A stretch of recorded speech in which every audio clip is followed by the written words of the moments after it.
So you can see on this particular patient, this is an A to P x-ray here. This is the right side of the patient. This is the left side of the patient.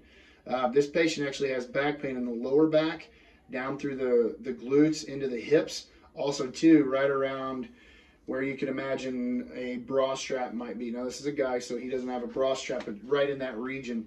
So you can see, obviously on this particular x-ray, and this guy comes in upright, he's just got some moderate back pain, but how severely degenerated this person's back is. I'm going to darken it a little bit so potentially we can see a little bit more, but you can see this massive curvature here to the right. All of these osteophytes and bone spurs that are off of that spine.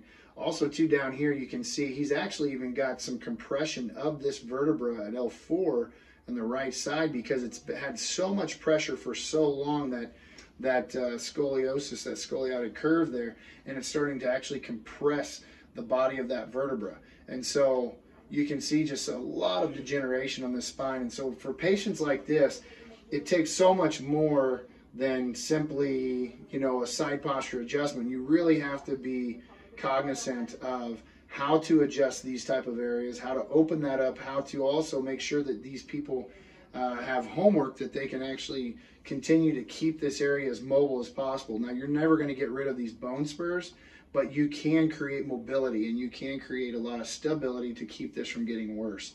And so when we see things like this, we know that this is going to be a lot of work.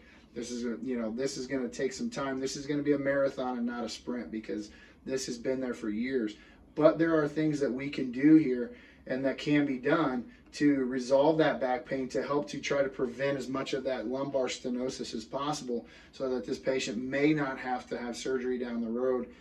Hopefully we can create enough motion and area for the nerves to come out of, that this person can ultimately be as healthy as possible.